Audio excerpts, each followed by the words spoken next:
El momento de saludar a nuestro entrevistado de la fecha. Estamos en comunicación con el señor Raúl Monte Domecq. Raúl, ¿cómo te va? Muchísimas gracias por participar de Proeconomía y Finanzas. Sí, es un gusto estar en contacto con ustedes y estoy a disposición. Raúl, te queríamos consultar. El CONASAM está asegurando el pedido de incremento del salario mínimo en torno a un 5,1%, que es la inflación medida por el Banco Central del Paraguay. Sin embargo, tengo entendido que las centrales obreras, con base en un estudio tuyo también, están hablando de una pérdida mayor del poder adquisitivo en torno al salario base. Raúl, ¿nos podías explicar un poquitito sobre qué bases se tiene este estudio y específicamente qué es lo que demuestra el análisis que estuviste haciendo? Sí, perfecto, con mucho gusto. El, el estudio que yo he preparado a pedido de las centrales sindicales es un seguimiento al comportamiento del reajuste del salario mínimo legal en el periodo que podemos denominar de democracia. Vale decir que estamos hablando es un seguimiento que hacemos de 34 años, es el lapso de tiempo. Y esto significa de que, si lo más importante a resaltar aquí es que son datos oficiales del Estado paraguayo que yo utilizo para hacer esta estimación. Y en primer lugar es el salario mínimo legal establecido por el Ministerio del Trabajo.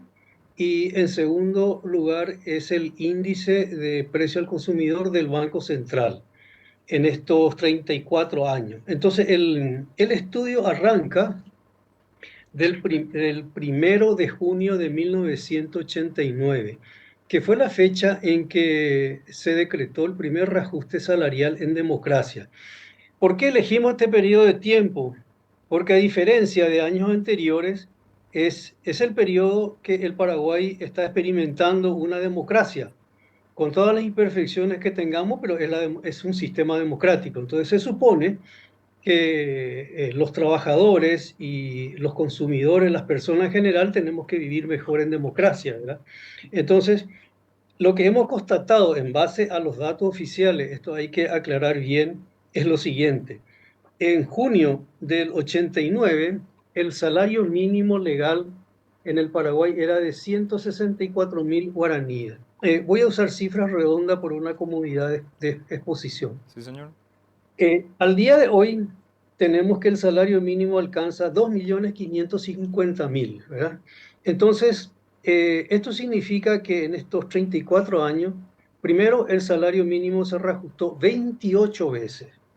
Y en segundo lugar, el crecimiento que tuvo el salario es de 1.449%. Sin embargo, al analizar el comportamiento, la evolución del índice de precio al consumidor del Banco Central del Paraguay, encontramos que en ese mismo periodo de tiempo registra una inflación de 1.841%. Vale decir que hay más inflación que el valor del reajuste del salario. Por lo tanto, al aplicar el reajuste, verá, nosotros encontramos que el salario mínimo legal tuvo una fuerte pérdida del poder adquisitivo y su valor actual debería de ser de 3.195.000 guaraníes, lo que significa un aumento del 25,3%. Esto es considerando el índice del Banco Central. Entonces, no hay nada raro en este estudio, al contrario, es una visión de largo plazo de lo que ha ocurrido con el salario. Entonces, la primera constatación es que los diferentes gobiernos que se sucedieron en el poder del Estado paraguayo han reajustado al salario mínimo legal por debajo de la tasa de inflación. Entonces, en este trabajo lo que hay que distinguir es el valor legal vigente al día de hoy, que es 2.554.000, y el valor actualizado por la misma tasa de inflación del Banco Central en este periodo de 34 años, ¿verdad? Entonces, ¿qué le llamamos el salario actualizado? Entonces, en este trabajo que yo le había enviado por internet, ustedes van a ver que hay un gráfico donde está la evolución del salario legal y el salario actualizado. Entonces vemos que hay una brecha, una pérdida que se sucedió, ¿verdad? Entonces, por ejemplo, también señalamos en la visión de, histórica de este proceso de que el salario mínimo legal tuvo grandes pérdidas.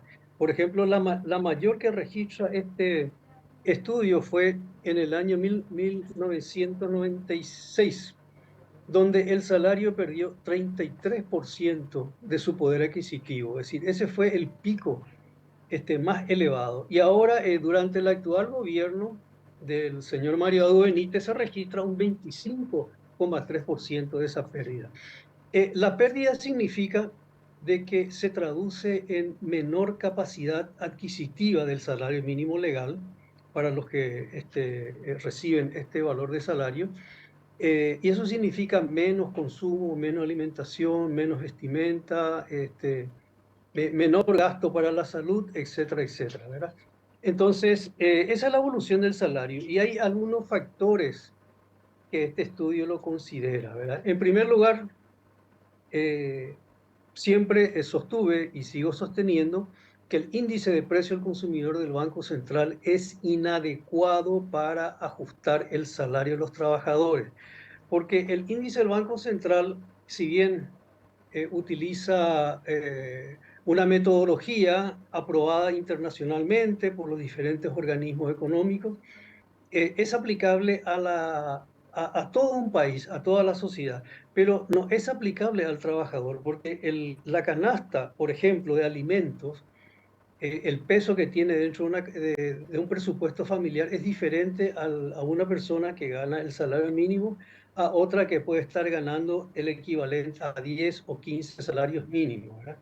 Entonces, lo que sostenemos es que el Estado paraguayo debería encargarse de elaborar un índice de costo de vida del trabajador urbano de los principales centros de consumo, por ejemplo, del Gran Asunción.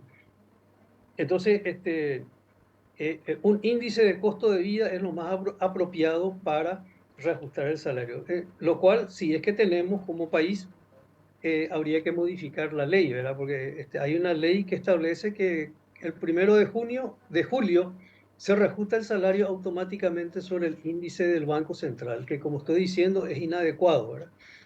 Eh, yo creo que hay muchas personas en la sociedad paraguaya, principalmente los trabajadores, que desconfían de los resultados del índice del Banco Central, ¿verdad? Por ejemplo, la inflación cero que hubo en el mes de mayo, ¿verdad? En algunos casos puede salir con signo negativo, que sería la deflación, que los precios bajan, ¿verdad? Entonces, el otro elemento que consideramos es que el país debería de tener una segunda opción. La sociedad paraguaya tiene derecho a tener otra alternativa para estimar la inflación. Por eso es que quizás un instituto de estadística o una institución que haga seguimiento a la política de empleo en el Paraguay pueda llevar adelante este índice de costo de vida que va a ser este, mejor, va a reflejar mejor el impacto de la inflación dentro de la canasta familiar. También mencionamos de que no es adecuado este índice porque el Banco Central es juez y parte en el tema de la inflación. Como todos sabemos, la Carta Orgánica del Banco Central establece que la misión primordial del Banco Central es velar por el valor de la moneda, por el valor del guaraní. Por lo tanto, el conjunto de políticas que realiza en el campo monetario, cambiario, etcétera, tiene que estar dirigida al cumplimiento de esta misión. Por lo tanto, hay este, ¿cómo se llama? Una apreciación subjetiva de que el Banco Central puede estar subvaluando la inflación real que ocurre en el mercado, ¿verdad? Además, un índice de precio al consumidor es una aproximación, es una estimación, ¿verdad? Es porque no se puede hacer un censo en todos los centros de consumo en ningún país del mundo, se da esto, ¿verdad? Pero de todas formas, el Banco Central es juez y parte en este tema de medir la inflación. Por eso que es bueno que así como otros países, como el caso de Brasil, Argentina, hay otras entidades también que estiman el proceso inflacionario. Entonces, esa es la conclusión que llega el trabajo, ¿verdad?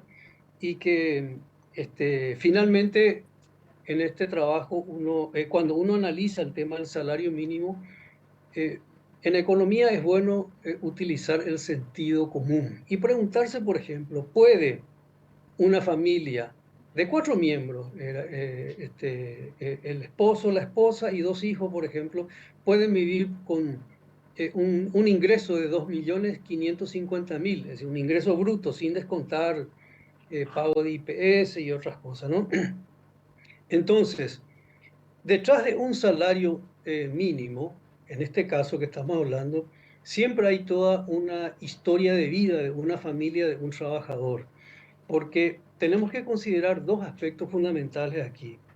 Primero, por el lado del ingreso. Por el lado del ingreso es lo que estamos hablando ahora, el reajuste del salario mínimo legal. Si va a ser del 5%, del 25% o un porcentaje intermedio, ¿verdad? Eso no sabemos la autoridad, el Poder Ejecutivo, el que toma la decisión, ¿verdad? Pero también está la otra cara de la moneda, ¿verdad? Porque cuando hablamos de inflación, tenemos que hablar del presupuesto de consumo de gasto de una familia tipo trabajadora, ¿verdad?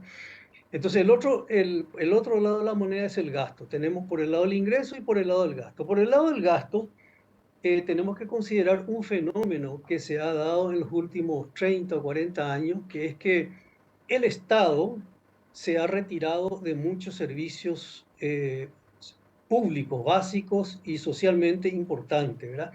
En el campo de la educación, por ejemplo, antes las escuelas públicas gozaban de una excelencia de educación, ¿verdad? Ahora eso ha decaído totalmente.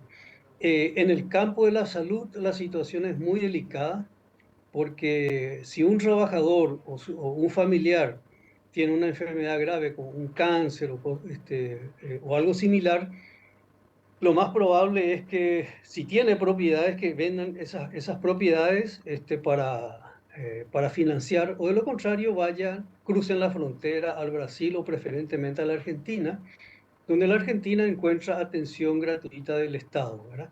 En el tema de salud. Entonces muchos compatriotas van a la Argentina por eso. ¿Y por qué ocurre eso? Por la precarización institucional que goza el país. Goza es un término, es decir, que padece el país, mejor dicho, ¿verdad? Y la precarización institucional es o el retiro del Estado o bajar la calidad de los servicios. En algunos casos puede ser con el objetivo de privatizar, en otros casos puede ser con el objetivo de darle más competitividad al sector privado, ¿verdad? No, no estoy en contra del sector privado de ninguna manera, quiero que se interprete eso. Pero aquí lo importante es que el Estado tiene que encargarse de la política social, incluyendo la seguridad social, ¿verdad? Donde el salario mínimo ocupa un lugar primordial. Bueno, eso es lo que yo puedo, esas son las conclusiones de este trabajo, ¿verdad? Que yo estoy presentando a pedido de las centrales sindicales.